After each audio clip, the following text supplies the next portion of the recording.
മുകേഷിന് ഇനിയൊരു തെരഞ്ഞെടുപ്പ് പറ്റുമോ? അദ്ദേഹം അന്ന് രാജിവെക്കണമായിരുന്നു. പോയിട്ട് ഇപ്പോൾ അവിടെ കയറ്റിയില്ല. ഔപചാരികമായി സീറ്റ് കിട്ടിയില്ല എന്നുള്ളത് പോട്ടെ, സമ്മേളനത്തിന് പ്രതിനിധിയല്ല, സൗഹാർദ്ദ പ്രതിനിധിയല്ല, ഉദ്ഘാടനത്തിന് വിളിച്ചില്ല, ടോട്ടലി ഇഗ്നോർ ചെയ്തു. ദിലീപിന്റെ ഉദാഹരണം പറഞ്ഞില്ലേ, എത്രയോ ഉയരങ്ങളിൽ പോയ നടനാണ്.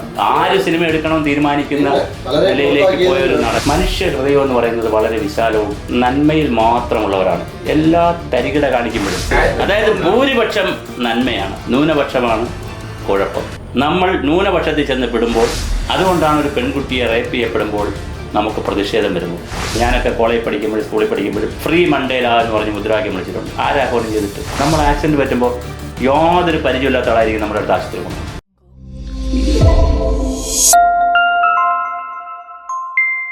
മുകേഷിന് ഇനിയൊരു തെരഞ്ഞെടുപ്പ് പറ്റുമോ? ഇല്ല.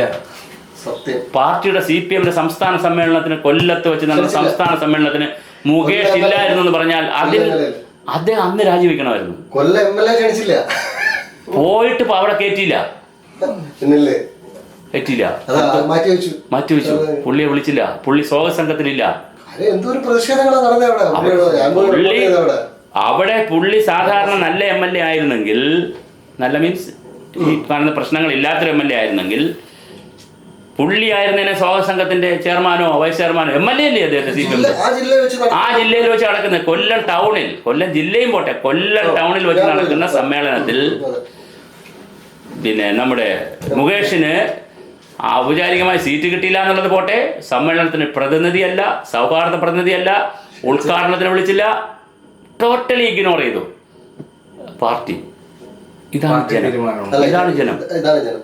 അത് നമുക്ക് കാണാതെ പോകാൻ പറ്റില്ല. അത് സ്വരാജ് പഠിക്കണം, അഞ്ജലി പഠിക്കണം, ദിലീപ് പഠിക്കണം, രാഹുൽ മാങ്കൂട്ടത്തിൽ പഠിക്കണം, നിങ്ങളും പഠിക്കണം, ഞാനും പഠിക്കണം, സമൂഹം പഠിക്കണം. പഠിച്ചേ പറ്റൂ. സമൂഹത്തെ നമ്മൾ എന്ത് ചെയ്യരുത്, അണ്ടർ എസ്റ്റിമേറ്റ് ചെയ്യരുത്. ദേ ആർ എബവ് അസ് എന്നുള്ളതാണ്. നമ്മളതിൻ്റെ താഴെയാണ്. അതുകൊണ്ടല്ലേ ടാറ്റയും ബിർളയും അദാനിയും ഒക്കെ ഇവിടെ വിജയിച്ച് നിൽക്കുന്നത്. അവർക്ക് ഒരേ സമയം ബിസിനസ്സും അറിയാം. യൂസഫ് അലിയൊക്കെ ഒരേ സമയം അവർക്ക് ബിസിനസ്സും അറിയാം, ഇപ്പുറത്തെ വശം അവർക്ക് അറിയാം, കാരുണ്യ വശം അവർക്ക് അറിയാം. അതുകൊണ്ടാണ് അവർ പിടിച്ചു നിൽക്കുന്നത്. അല്ല വെറും ധാർഷ്ട്യം പണവും മാത്രം കൊണ്ട് ഒരു സമൂഹത്തിൽ നിൽക്കാൻ പറ്റില്ല. ഒരു സമൂഹം അനുവദിക്കുകയുമില്ല. ആരെയും അനുവദിച്ച ചരിത്രവുമില്ല, ഇതുവരെ ആയിട്ട് അനുവദിച്ചിട്ടില്ല. ഒന്നുകിൽ അവരെ കളയും, മനസ്സിൽ നിന്ന് കളയും, പിന്നെ അവരെടുക്കത്തില്ല. ഞാൻ വീണ്ടും പറഞ്ഞില്ലേ, ഇപ്പോൾ ദിലീപിൻ്റെ ഉദാഹരണം പറഞ്ഞില്ലേ, എത്രയോ ഉയരങ്ങളിൽ പോയ നടനാണ്, എത്രയോ സിനിമകൾ ഭരിച്ച ആൾ, സിനിമാ ലോകം ആര് സിനിമ എടുക്കണമെന്ന് തീരുമാനിക്കുന്ന നിലയിലേക്ക് പോയ ഒരു നടനാണ്. വ്യവസായത്തിൽ അനിയൻ്റെ വ്യവസായ സിനിമ, പിന്നെ production company, releasing company, marketing company, സ്വന്തമായ തിയേറ്ററുകൾ, ഇതെല്ലാം ഉണ്ടായിരുന്നു. പക്ഷേ പറ്റില്ലല്ലോ. അപ്പോൾ അതുകൊണ്ട് നമ്മൾ ശ്രദ്ധിച്ച് വേണം എന്തിനെ കൊണ്ടുപോകേണ്ടത്, ജീവിതം കൊണ്ടുപോകേണ്ടത്. അത് നമ്മൾക്ക് ചെറിയൊരു അറ്റൻഷൻ പബ്ലിക്കിൽ നിന്ന് കിട്ടിയെന്ന് നമുക്ക് തോന്നിക്കഴിഞ്ഞാൽ നമുക്ക് എന്ത് കാര്യം കൂടുതൽ സൂക്ഷിക്കണം. ഒന്നാം പടി കയറുന്നവനേക്കാൾ ഒന്നാമത്തെ പടി കയറുന്നതിനേക്കാൾ ശ്രദ്ധിക്കണം രണ്ടാം പടിയിലെത്തിയാൽ. കാര്യം രണ്ടാമത്തെ പടിയിൽ നിന്ന് വീണ ഒന്നാം പടിയിൽ നിന്ന് വീഴുമ്പോഴല്ല, ഒരു 18 or 20 പടി കയറി മുകളിൽ നിൽക്കുന്ന ആളുകൾ വളരെ സൂക്ഷിക്കണം. കാല് തെറ്റിയാൽ 20 പടിയും ചിലപ്പോൾ താഴെ പോരും, വളരെ ആഘാതത്തിലേക്ക് വരും. അത് നമ്മൾ ശ്രദ്ധിച്ചോളാം. എല്ലാം നമ്മൾ പറഞ്ഞു പോയ ചങ്ങാതി ശരത്തെ രാവിലെ ആയാലും നമ്മൾ ഇവിടെ നിന്ന് എണീറ്റ് പോകില്ല. എല്ലാ ബുദ്ധിമുട്ടികളല്ല, നമ്മൾ പോകില്ല. രാഷ്ട്രീയം എടുത്തു നോക്കൂ, കല എടുത്തു നോക്കൂ, സാഹിത്യം എടുത്തു നോക്കൂ, സിനിമ എടുത്തു നോക്കൂ, നിങ്ങൾ സ്പോർട്സ് എടുത്തു നോക്കൂ, ഏത് രംഗമാണ് എടുത്തു നോക്കൂ, രാഷ്ട്രീയ നേതാക്കളെ നോക്കൂ, ഏത് വിഷയം നിങ്ങൾ എടുത്തു നോക്കൂ, ഏത് മനുഷ്യനെ നിങ്ങൾ എടുത്തു നോക്കൂ.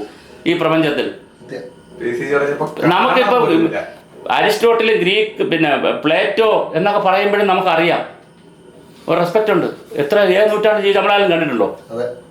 നമ്മളെ കണ്ടിട്ടില്ലല്ലോ. പറഞ്ഞ അറിവല്ലേ ഉള്ളൂ, പുസ്തകത്തിൽ വായിച്ച അറിവല്ലേ ഉള്ളൂ.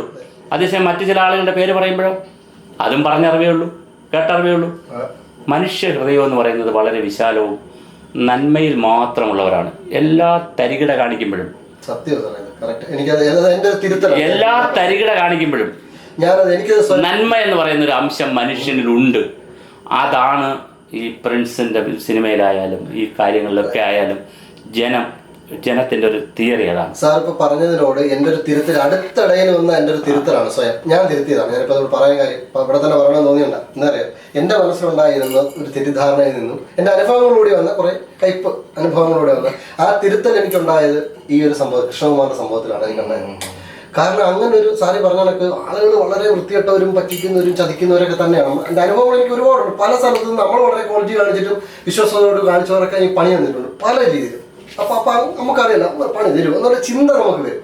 പക്ഷെ അത് തന്നെ സാർ ഇപ്പം പറഞ്ഞ പോയിന്റിനെ വളരെ ഞാൻ ഈ എന്റെ സ്വന്തം തലയിൽ ഓടിയ കാര്യം മാത്രമല്ല കേസ് വന്നപ്പോഴത്തേന് ശരിയാണ്, വളരെ അയാളെ ചാണകം വെച്ചാൽ ഞാനൊരു ഫോട്ടോ എൻ്റെ ഫേസ്ബുക്കിൽ പുള്ളിയുടെ ഞാനൊരു മറുനാടുള്ളപ്പോഴത്തേന് ഇന്റർവ്യൂ എടുത്തതിൻ്റെ ഞാനൊരു ഫേസ്ബുക്കിൽ പോസ്റ്റ് ഇട്ടു. എൻ്റെ ഏറ്റവും അടുത്ത സുഹൃത്തുക്കൾ പോലും അതിനകത്ത് കമന്റ്സിലൂടെ ഞെട്ടിപ്പോയി.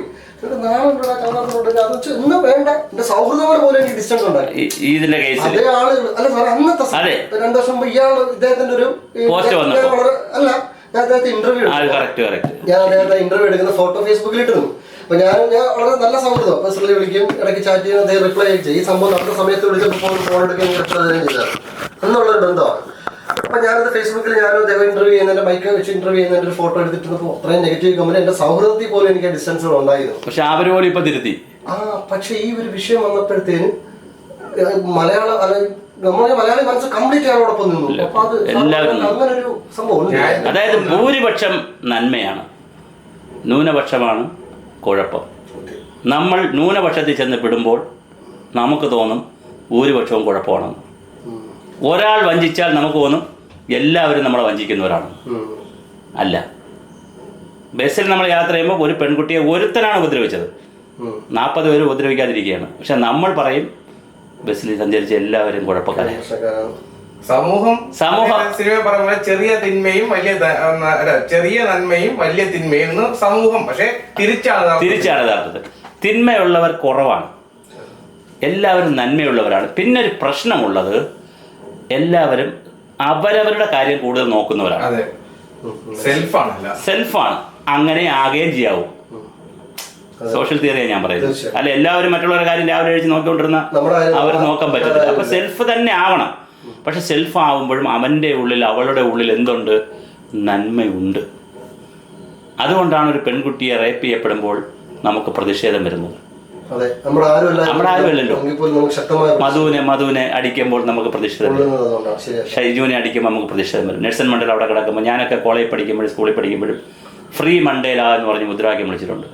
ആരാഹ്വാനം ചെയ്തിട്ട്? ആര് നമുക്ക് പൈസ വാങ്ങിച്ചിരുന്നു? വീട്ടിൽ നിന്ന് ഇറങ്ങിപ്പോയി ഫ്രീ മണ്ടേലയെ സ്വതന്ത്രമാക്കൂ നമ്മൾ വിളിച്ചിട്ടുണ്ട് ഗ്രാമത്തിൽ, നാട്ടിൻപുറത്ത്. അതൊരു വികാരമാണ്. അപ്പോൾ സ്വാതന്ത്ര്യം, സ്നേഹം, സഹാനുഭൂതി, വിനയം ഇതൊക്കെയാണ് ലോകത്തെ നയിക്കുന്നത്. നിർഭാഗ്യവശാൽ നമ്മുടെ തലമുറയായാലും നിങ്ങൾ ഞാനുമൊക്കെ ഈ ചെറിയ തുരുത്തിൽ പോയി പെട്ട് ആ കുഴപ്പക്കാരുടെ ഇടയിൽ ജീവിച്ച് തരികിടയിലൂടെ എല്ലാം ചെയ്യാൻ നമ്മൾ ശ്രമിക്കും. നമ്മൾ കാണുന്നവരും തരികിടയാണ്, കേൾക്കുന്നവരും തരികിടയാണ്. നമ്മളിത് വെച്ച് സമൂഹത്തെ വിലയിരുത്തും. ഒരിക്കലുമല്ല. സമൂഹം വലുതാണ്, വളരെ വലുത്. നമ്മൾ ആക്സിഡൻറ്റ് പറ്റുമ്പോൾ യാതൊരു പരിചയമില്ലാത്ത ആളായിരിക്കും നമ്മുടെ അടുത്ത് ആശുപത്രി കൊണ്ടുപോകുന്നത്. നമുക്ക് ബ്ലഡ് തരുന്നത് വേറെ ആളായിരിക്കും. നമ്മൾ ചേർന്ന് എങ്ങനെ സംഭവിക്കുന്നത്? എന്ത് ബന്ധം? നമുക്ക് എന്ത് ബന്ധം? അപ്പൊ അതുകൊണ്ട് മനുഷ്യൻ നന്മയിലും സഹാനുഭൂതിയിലും വിനയത്തിലുമൊക്കെയാണ് പോകുന്നതെന്ന് എല്ലാവരും തിരിച്ചറിയുന്നിടത്താണ് ഈ വിജയം വരുന്നത്. അത് ആർജി അഞ്ജലിയിലാണ് നമ്മൾ തുടങ്ങിയത്. അഞ്ജലിയിലും ദിലീപിലും സകല പേരിലും അൻവറിലും സ്വരാജിലും എല്ലാം കാണേണ്ടുന്ന ഒരു പൊതു ഘടകമായിട്ട് നിങ്ങൾ എടുത്തോളൂ.